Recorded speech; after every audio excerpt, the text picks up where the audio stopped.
মে মাসে যে বৃষ্টিপাতের আমরা পূর্বাভাস দিয়েছি সেখানে আমরা বলতে স্বাভাবিক বৃষ্টিপাত হবে। এপ্রিল মাসে আসলে সামগ্রিকভাবে সারা দেশে কিন্তু 81% বৃষ্টিপাত কম হয়েছে, অর্থাৎ যে বৃষ্টিপাত হওয়ার কথা ছিল তার চাইতে 81% কম বৃষ্টিপাত হয়েছে। এবং এর মধ্যে দেখা যাচ্ছে রংপুর এবং রাজশাহী বিভাগে বৃষ্টিপাত হয় নাই, মানে ঘাটতি ছিল 100% ঘাটতি। এবং সিলেট বিভাগে কিন্তু বৃষ্টিপাত হয়েছে, স্বাভাবিক বৃষ্টিপাত হয়েছে। আর বৃষ্টিপাতের দিন সংখ্যা যদি বলি, যে ঢাকার কথা, ঢাকার স্টেশনে আপনার এপ্রিল মাসে আপনার বৃষ্টিপাত হয়েছে 5 দিন, যদি এটা স্বাভাবিক বৃষ্টিপাত হওয়ার কথা ঢাকাতে 10 দিন।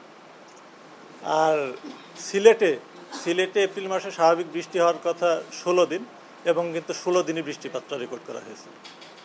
কারণ বর্তমান যে পরিস্থিতি বিরাজ করছে তাতে দেখা যাচ্ছে সিলেট এবং চট্টগ্রাম বিভাগ ব্যতীত দেশের অন্যান্য স্থানগুলোতে মৃদু থেকে তীব্র তাপপ্রবাহ বয়ে যাচ্ছে। এর মধ্যে রাজশাহী, পাবনা, যশোর, কুষ্টিয়া এবং চুয়াডাঙ্গা জেলার উপর দিয়ে তীব্র তাপপ্রবাহ বয়ে যাচ্ছে, এবং এছাড়া অন্যান্য স্থানের উপর দিয়ে মৃদু থেকে মাঝারি ধরনের তাপপ্রবাহ বয়ে যাচ্ছে। এবং এই তাপপ্রবাহটা আগামী 2 থেকে 3 দিন, অর্থাৎ আজকে 3 তারিখ, এর 5 তারিখ পর্যন্ত মোটামুটি কম বেশি থাকবে। এবং গতকালকে যে হচ্ছে, গত 24 ঘন্টা বৃষ্টিপাত আমরা দেখলাম যে ঢাকাতেও বৃষ্টিপাত হয়েছে গতকাল রাত্রে, এবং 10 মিলিমিটার বৃষ্টিপাত রেকর্ড করা হয়েছে। এবং এই ঢাকাতে যে বৃষ্টিপাতটা হলো এটা কিন্তু সর্বশেষ গত মাসে 17 তারিখের বৃষ্টিপাত হয়েছে। 17 তারিখের পরে এই বৃষ্টিপাতটা ঢাকাতে রেকর্ড করা হলো।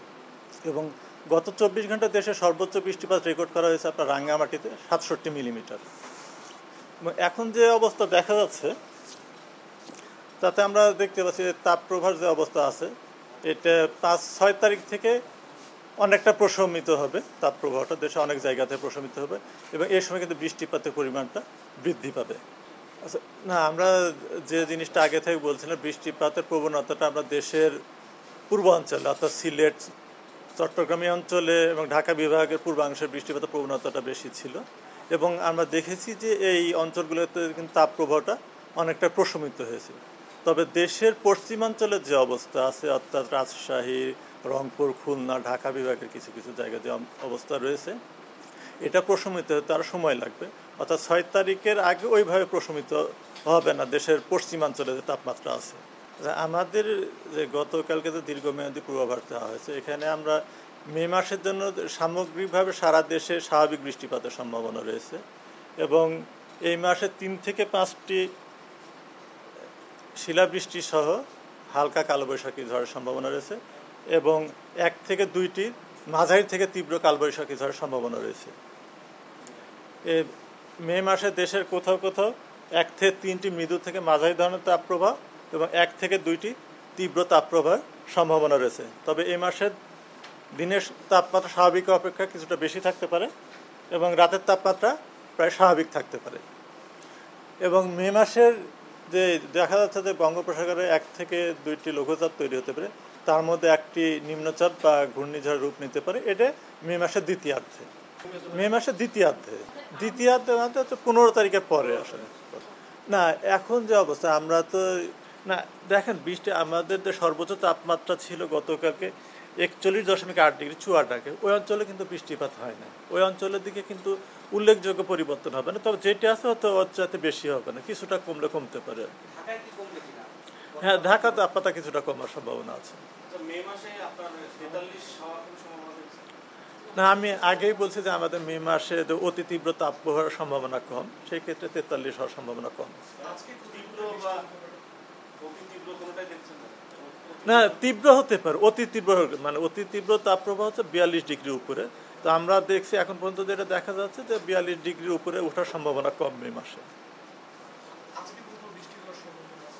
আগামী 24 ঘন্টা আমাদের যে পূর্বাভাসে আমরা দেখছি যে এটা চট্টগ্রাম বিভাগের কিছু কিছু জায়গায় এবং ঢাকা, বরিশাল এবং সিলেট বিভাগের 2-1 জায়গায় অস্থায়ী ধমকা, ঝড়া হওয়া সহ বৃষ্টি অথবা বজ্রবৃষ্টি হতে পারে, এবং সেই সাথে কোথাও কোথাও বিক্ষিপ্তভাবে শিলাবৃষ্টি হওয়ার সম্ভাবনা রয়েছে। না, এখন এটা ইন্ডিয়ান সাবকন্টিনেন্ট আমাদের স্থলভাগ বেশি, এর সময় মার্চ, এপ্রিল, মে এই 3 মাসের যে সময় কি হয়, এই আমাদের সাউথ এশিয়া অর্থাৎ ইন্ডিয়ান সাবকন্টিনেন্টটা উত্তপ্ত হয় বেশি, এবং উত্তপ্ত হওয়ার ধরুন এখানে একটা স্থায়ী বা তাপীয় লো প্রেশার তৈরি হয়, লঘুচাপ তৈরি হয়, এবং এই এক্সপানশনটা কিন্তু আমরা বাংলাদেশের ওয়েস্টার্ন পার্ট পর্যন্ত চলে আসে এবং যার ইয়েটা আমরা ভোগ করতে হয়।